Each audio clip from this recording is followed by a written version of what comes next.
Hello, welcome to Office Hours with the Professor. I'm your host, William the Professor Collis, and this is the inaugural episode of the new spin-off program from the Business of Esports. Each week, this will be a weekly show. I will be taking you through a deep dive in a esports news story that caught my interest. That can be the hottest news item of the week, all the way to a very small, minor story that maybe I have strong opinions of that I think you should know about that's flown under the radar. That being said, let's kick it off with our inaugural episode of Office Hours. Now, you may be thinking I've picked a huge news story to anchor the kickoff episode with, but actually, no. I went with one that I think is going to fly under the radar for a lot of people. Riot Games is updating their logo. You might see the updated logo and say, wait a minute, isn't that the old logo? And in fact, I think it's that reaction, wait, it sort of looks like the old logo, why is this a big deal, that made me want to dig deep. This is not a seismic rebranding from Riot Games. This isn't that they just hate their old concept art, that they think the old brand identity is junk and they need to throw it out. What Riot Games is doing here is a relatively small refresh on their branding. Anytime a company makes a relatively small branding refresh, it sort of begs the question, why bother? If 90% of consumers are going to look at your new logo and think it's the same as your old logo, they're going to look at your new font and think it's the same as your old font, why did you make the change at all? The reality is, small changes like this to the public can mean big things behind the scenes in the industry.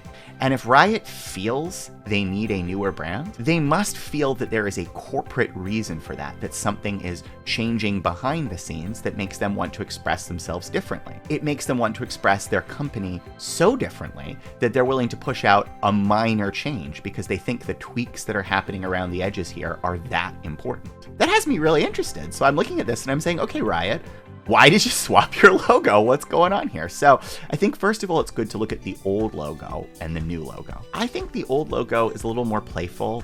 It's honestly a little bit more childish. It certainly feels a little more 90s gamey for me. You know, if I look at the new logo, it strikes me as a little bit more mature, a little bit more serious, and certainly a little bit more flexible in its applications. I see these changes really coming across in the font. The fist, to me, is relatively the same across both versions. We see some elements of the fist reused in the lettering, like in the T, but for me, it's this new Riot Games, sort of more serious, almost New York Times-y style font that's anchoring it, that's the big difference to me here. What I think's going on here is reflective of Riot's new role as playing across media channels. They're in music, they're in television with their excellent Arcane series on Netflix, and who knows what other exciting multimedia content strategies this company has coming. To me, the newspaper feel I get from this new logo, and particularly the font refresh, to me makes me think Riot is really positioning themselves as more than a games company. They really want to be ready to go after these multimedia channels where they've had a lot of success. I suspect what we're going to see is this font being used as a digital identity across a lot of different Riot properties and executions. And I expect that Riot will continue to have Riot Games, but they will push more subsidiary branding using this same holding font, which works very well across multiple properties to the fore. I think this is a company that wants branding that works across a variety of channels that not just games, and they take it seriously enough that they're willing to push it out now to prepare themselves to future-proof themselves for what I presume are more big steps and announcements coming in 2022. And I suspect this news is not just related to, say, Project L, their rumored amazing fighter, which, like, I'll believe it when I see it, guys. I know you keep posting updates, and you posted that update like last Christmas or something. It's not just that. I think this is really about them expanding, continuing to expand their tendrils in other directions. It's not just making more games, but it's making more things adjacent to games, leveraging the expertise and success these storytellers and world builders have. I give it an A-.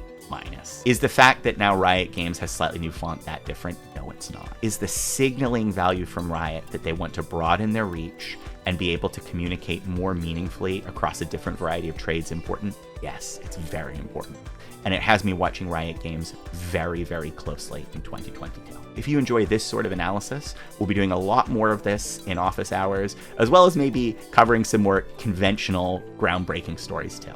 So thank you so much for stopping by this first episode, and I look forward to speaking with you again next week.